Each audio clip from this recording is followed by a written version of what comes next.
And one of the things I love, and I imagine you might do too, is the fact that some of these experiences, these spiritual experiences, these Buddha at the gas pump experiences, if you like, that are being had and have been had through the ages, are absolutely uniform.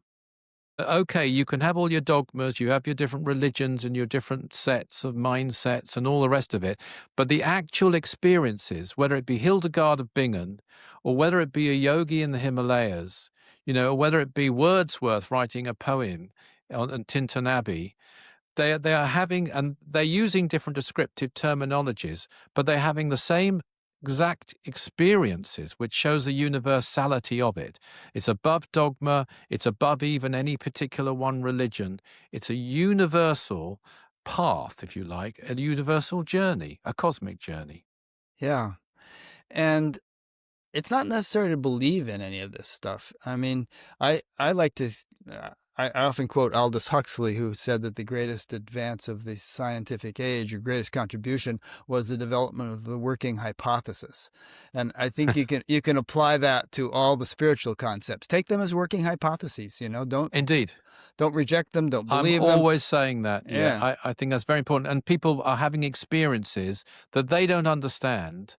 When I've taught psychics in the past, and I said there's three words you need, and they're essential words, and they are these: I don't know. And don't lose those, because a lot of people, when they start down this line, and particularly if they see themselves as a psychic, then they've got to know everything and answer everything. And if they can't, they failed somehow. No, you have an experience. You don't always know exactly what it means. It will be revealed to you eventually, either in this life or another one. But just if you're not sure, just keep it on a shelf. I mean, I don't expect anyone to believe the things I'm saying to you here today, or even to believe in Dr. King or whatever. It's up to them if they're interested to look into it. I'm lucky. I knew him. I saw him at close quarters, and it's been verified to me. But we're all, traveling and forming our own evolution and reaching our own realizations, and that's the way it should be.